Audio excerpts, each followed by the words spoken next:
উদউ ইলা সাবিলি রাব্বিকা বিল হিকমাতি ওয়াল মাউইযাতিল হাসানাতি ওয়াজাদিলহুম বিল্লাতী হিয়া আহসান। আপনি মানুষকে আপনার রবের পথের দিকে আহ্বান করুন প্রজ্ঞা বুদ্ধিবৃত্তি এবং উত্তম উপদেশ দানের মাধ্যমে, আর তাদের সাথে বিতর্ক করুন উত্তম পন্থায়। মুসলমানরা মৌলবাদী ও সন্ত্রাসী। অধিকাংশ মুসলমান মৌলবাদী ও সন্ত্রাসী কেন? যখন এই ধর্ম বিশ্বাস সংক্রান্ত কোনো আন্তর্জাতিক আলোচনা অনুষ্ঠিত হয়, তখন প্রত্যক্ষ বা পরোক্ষভাবে মুসলমানদের প্রতি এই প্রশ্নটি ছুড়ে দেওয়া হয়। প্রচার মাধ্যমগুলোতে অত্যন্ত সুপরিকল্পিত ও বিরামহীনভাবে বিভিন্ন ভুল ও মিথ্যা তথ্য সহকারে মুসলমান ও ইসলামের বিরুদ্ধে এই প্রচারণা চালিয়ে যাওয়া হচ্ছে। আসলে এই ধরনের ভুল তথ্য এবং মিথ্যা প্রচারণা দ্বারা মুসলমানদেরকে বর্বর সন্ত্রাসী হিসেবে চিহ্নিত করা হচ্ছে এবং অন্য ধর্ম অনুসারীদেরকে মুসলমানদের বিরুদ্ধে খেপিয়ে তোলা হচ্ছে। আমেরিকার ওকলাহোমায় বোমা বিস্ফোরণের পর আমেরিকার প্রচার মাধ্যমগুলো এ ধরনের মুসলিম বিরোধী প্রচারণার চালিয়েছে। অত্যন্ত দ্রুত তাদের প্রচার মাধ্যমগুলো ঘোষণা করে দিয়েছে যে আমেরিকা এই আক্রমণের নেপথ্যে মধ্যপ্রাচ্যের ষড়যন্ত্র রয়েছে। অবশেষে আমেরিকার আর্মড ফোর্সের একজন সৈনিক অপরাধী হিসেবে প্রমাণিত হয়। চলুন মৌলবাদ এবং সন্ত্রাসবাদ এর অভিযোগ দুটো পর্যালোচনা করা যাক। 1 নম্বর পয়েন্ট, মৌলবাদী শব্দের সংজ্ঞা। মৌলবাদী এমন এক ব্যক্তি যে অনুসরণ ও আনুগত্য করে তার চিন্তা ও বিশ্বাসের মূলনীতির। একজন লোক যদি ডাক্তার হতে চায়, তাকে অবশ্যই শুধু ওষুধ সম্পর্কে জানতে হবে, বুঝতে হবে এবং ওষুধের মৌলিক কার্যকারিতা সম্পর্কে জেনে চিকিৎসার ক্ষেত্রে তা অনুসরণ করতে হবে। অন্য কথায়, ওষুধের ক্ষেত্রে তাকে মৌলবাদী হতে হবে। একইভাবে যে গণিত শাস্ত্রে পারদর্শী হতে চায়, তাকে অবশ্যই গণিত শাস্ত্রের মূলনীতি সম্পর্কে জানতে হবে, বুঝতে হবে এবং সে অনুযায়ী অনুসরণ করতে হবে। বলা যায় যে তাকে অবশ্যই গণিতশাস্ত্রের ক্ষেত্রে মৌলবাদী হতে হবে। যে ব্যক্তি ভালো বিজ্ঞানী হতে চায়, তাকে অবশ্যই বিজ্ঞানের মূলনীতিগুলো জানতে, বুঝতে ও সে অনুযায়ী অনুসরণ করতে হবে এবং তাকে বিজ্ঞানের ক্ষেত্রে মৌলবাদী বলে আখ্যায়িত করা হবে। 2 নম্বর পয়েন্ট, সকল মৌলবাদী এক নয়। সকল মৌলবাদীর ছবি একই রং তুলিতে আঁকা যাবে না। সকল মৌলবাদীকে তাই একই শ্রেণীতে ফেলে সব মৌলবাদী ভালো বা সব মৌলবাদী মন্দ এ কথা বলা যাবে না। মৌলবাদীর শ্রেণীবিন্যাস নির্ভর করে কোনো ব্যক্তি যে বিষয়ে ভিত্তিতে মৌলবাদী বলে চিহ্নিত হয়েছে সে বিষয় ও তার কার্যাবলীর উপর। একজন মৌলবাদী ডাকাত বা একজন মৌলবাদী চোর সমাজের জন্য ক্ষতিকর, তাই এই জাতীয় মৌলবাদী সমাজে অনাকাঙ্ক্ষিত। অপরদিকে একজন মৌলবাদী ডাক্তার সমাজের জন্য উপকারী, তাই মৌলবাদী ডাক্তার সমাজে কাঙ্ক্ষিত ও সম্মানিতা। 3 নম্বর পয়েন্ট, আমি একজন মুসলিম মৌলবাদী হতে পেরে গর্বিত। আল্লাহর রহমতে আমি ইসলামের মূলনীতিসমূহ জানি, বুঝি এবং অনুসরণ করতে সাধ্যমতো চেষ্টা করি। একজন সত্যিকার মুসলিম মৌলবাদী হতে লজ্জাবোধ করে না।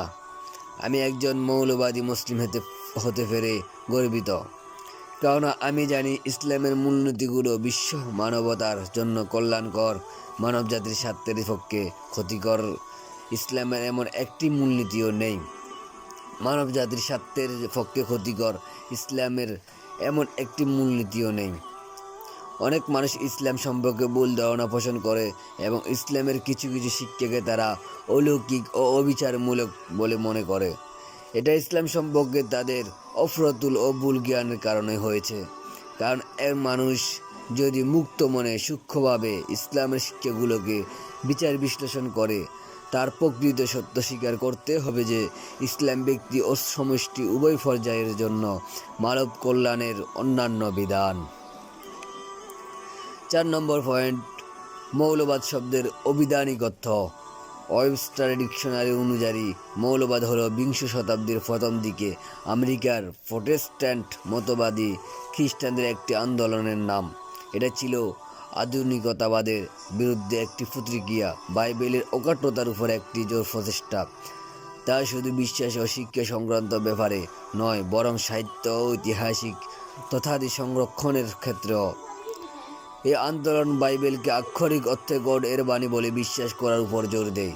যা হোক, মৌলবাদী এমন একটি শব্দ যা সূচনায় খ্রিস্টানদের একটি দলের বিশ্বাস ও কর্মের জন্য ব্যবহার হয়েছিল। যারা বিশ্বাস করত যে বাইবেলের আক্ষরিক অর্থই গড এর বাণী যাতে কোনো ভুল নেই। অক্সফোর্ড ডিকশনারি অনুসারে ফান্ডামেন্টালিজম অর্থ যে কোনো ধর্ম, বিশেষ করে ইসলামের মৌলিক বিধান ও নীতিমালা কঠোরভাবে মেনে চলা।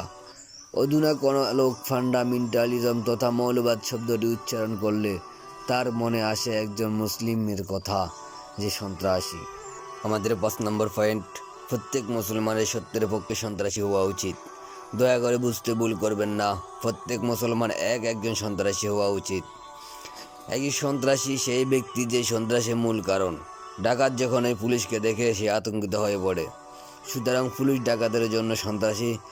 তেমনইভাবে একজন মুসলমানকে সমাজবিরোধী শক্তি যেমন চোর, ডাকাত ও দর্শকের বিরুদ্ধে সন্ত্রাসী হওয়া কর্তব্য। যেখানে উল্লেখিত সমাজবিরোধী শক্তি একজন মুসলমানকে দেখবে, সে আতঙ্কিত হয়ে পড়বে।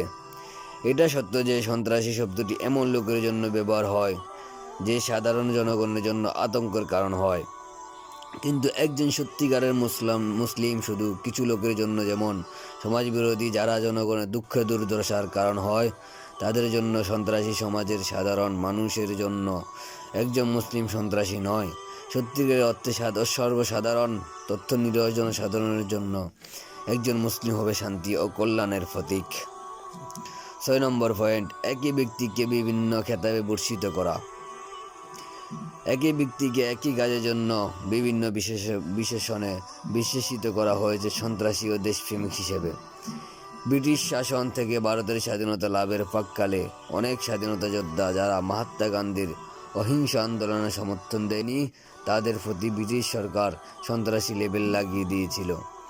একই ব্যক্তিদেরকে একই কাজের জন্য ভারতবাসী দেশপ্রেমিক আখ্যা দিয়ে তাদেরকে অভিনন্দিত করে। এভাবে একই ব্যক্তিকে একই কার্যাবলীর জন্য ভিন্ন ভিন্ন লেবেল এঁটে দেওয়া হয়। এক পক্ষ তাদেরকে সন্ত্রাসী আখ্যা দেয়, অথচ আরেক পক্ষ তাদেরকে দেশপ্রেমিক নামে আখ্যায়িত করে। যারা বিশ্বাস করত যে ব্রিটেনের ভারত শাসনের অধিকার আছে, তারা তাদেরকে সন্ত্রাসী আখ্যা দেয়। অপরদিকে যারা মনে করত যে ব্রিটেনের ভারত শাসনের কোনো অধিকার নেই, কাজে কোনো অধিকার নেই, তারা বিপ্লবীদেরকে আখ্যা দেয় দেশপ্রেমিক ও স্বাধীনতা যোদ্ধা।